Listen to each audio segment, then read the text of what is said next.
కొడుకులు మొత్తం మిమ్మల్ని వాడుకొని ఉద్యమాలు చేపించి ఊపిరి తీసి కిసాన్ రెడ్డి గొంతు కోపించి శ్రీకాంతాచార్య తగలబెట్టిన నా కొడుకు ఈరోజు తెలంగాణ అసెంబ్లీలో ఉంటారా? అమాయకత్వం, పేదరికం. ఒక్కొక్కరు పీజీ చేశారు, పిహెచ్డీ చేశారు, డాక్టరేట్ చేశారు. మీరప్పుడు పోతే భారత్ కావచ్చు, శాతవాహనం కావచ్చు, హైదరాబాద్ సెంట్రల్ యూనివర్సిటీ కావచ్చు, అందరినీ ఏకం చేస్తూ రాష్ట్ర వ్యాప్తంగా ఈ ప్రభుత్వం మొండిగా నిరుద్యోగులపై ఉండదు కాబట్టి అవమానపరుస్తూ ఉన్నారు. కూడేస్తాం అనేటువంటిది ఈ అసెంబ్లీ సమావేశాలకు ముందే జాబ్ క్యాలెండర్ రిలీజ్ చేయాలని చెప్పేసి మేము డిమాండ్ చేస్తాం.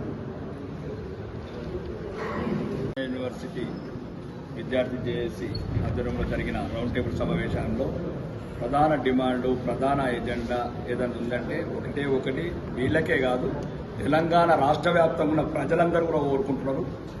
రిటైర్డ్ అయిన ఎక్స్టెన్షన్ చేసుకుంటా దగ్గుదమ్మ వచ్చినోడిని, బీపీలు ఉన్నోని, షుగర్లు ఉన్న ఉద్యోగాలు అయితే వాళ్ళు ఉద్యోగాలు చేయలేకపోతున్నారు. ప్రజల సమస్యలు కూడా ఎక్కడెక్కడ పడకేసినాయి. ఉద్యోగులు అనేది ఎక్కడ ఏ గవర్నమెంట్ ఆఫీసర్లు ఉండలేరు. మొత్తానికి మొత్తం మీరు కోరుకున్న గ్రూప్ 2, గ్రూప్ 3 ఉద్యోగాలు పెంచే కాకుండా మొత్తానికి మొత్తం రేవంత్ రెడ్డి గారు పీసీసీ ప్రెసిడెంట్ ఉన్నప్పుడు ఏదైతే దొంగ వాగ్దానాలు చేశాడో, అబద్దాల వాగ్దానాలు చేశాడో, ఇవి నిజం కావాలంటే అప్పుడున్న పేపర్ ఫుల్ పేజ్ యాడ్స్ ఇచ్చారు చూడండి. మొత్తము 2,50,000 ఉద్యోగాలు భర్తీ చేస్తామని చెప్పారు. ముఖ్యంగా తెలంగాణ రాష్ట్ర కాంగ్రెస్ ప్రభుత్వం ఏర్పడిన తర్వాత గవర్నర్ ప్రసంగంలో క్లియర్గా మెన్షన్ చేశారు. ఫిబ్రవరి 1 నాడు మెగా డిఎస్ చేసి 50 లక్షల ఉద్యోగాలు, 50,000 ఉద్యోగాలు మరియు 6 నెలల్లో 2 లక్షల ఉద్యోగాలు. ఈ 6 నెలలు అయిపోయింది, ఫిబ్రవరి 1 అయిపోయింది. 2 లక్షల నా ప్రధాన డిమాండు మొత్తానికి మొత్తం 2,50,000 ఉద్యోగాలు భర్తీ చేయాల్సిందే. ఈ రాష్ట్రానికి లోటు లేదు.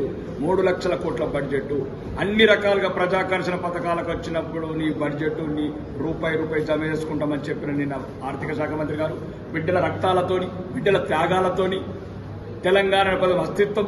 మీరు రోజు ఉప ముఖ్యమంత్రి కావచ్చు, తెలంగాణ అనే పదం, ముఖ్యమంత్రి అనే తెలంగాణ కావచ్చు, దానికెందుకు రూపాయి జమ చేస్తలేరు? ఎవరి గురించి వచ్చింది తెలంగాణ? బిడ్డలు ఉద్యోగాల గురించి కోరుకున్నారు. మేము చస్తే ఉద్యోగాలు వస్తాను తప్ప రేవంత్ రెడ్డికి ముఖ్యమంత్రి, రాకేష్ రెడ్డికి ఎమ్మెల్యే పదవి, నరేందర్ రెడ్డికి సలహాదారుడు పదవులు వస్తాను చావలేదా బిడ్డలు? కాబట్టి దయచేసి ఇమ్మీడియట్లీ ఎటువంటి రాజకీయాలకు అతీతంగా ఈ రాష్ట్రం మీద ప్రధాన హక్కు ఎవరికి అందుందంటే ఈ నిరుద్యోగ యువతకు. ముఖ్యంగా ఈ 2,50,000 ఉద్యోగాలు భర్తీ చేసి అమరవీరుల ఆత్మత్యాగాలకు, ఆత్మతర్పణకు ఈరోజు తెలంగాణ జాతి సెల్యూట్ చేయాల్సిన రోజు ఉంది. ఎవడైనా ఒక నిజాయితీనున్న ఏ నాయకుడైనా సరే, ఏ అధికారైనా సరే బహిరంగంగా సవాల్ విసురుతున్నా ప్రతిసారి బడ్జెట్ ఎక్కడిది బడ్జెట్? 7,50,000 కోట్లు ఎట్లా అప్పులు తెచ్చిండ్రు?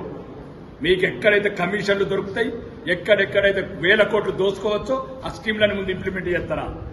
బిడ్డలకు ఉద్యోగాలు వస్తాయి, పేద బిడ్డలకు వాళ్ళ కుటుంబాలు స్థిరపడతాయి, తెలంగాణ పల్లెలన్నీ పచ్చగుంటాయంటే ఓర్వలేని జాతి పదవులనుంటే జరిగే పరిణామం ఇదే.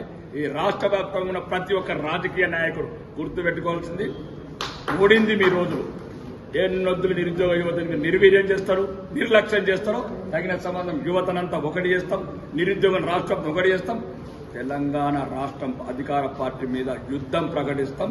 మా ఉద్యోగాలు మాకే, మా రాష్ట్ర అస్తిత్వం మాకే అని నిరూపించుకుంటాం. అందరి లోపల సోదరుడు చెప్పినట్టు తెలంగాణ అసెంబ్లీ సమావేశం లోపల అన్నిటికన్నీ విద్యార్థుల డిమాండ్స్, నిరుద్యోగుల డిమాండ్స్ దాన్ని పూర్తి చేసి నిజంగా నువ్వు రాష్ట్ర ముఖ్యమంత్రి అని నిరూపించుకో మిస్టర్ రేవంత్ రెడ్డి.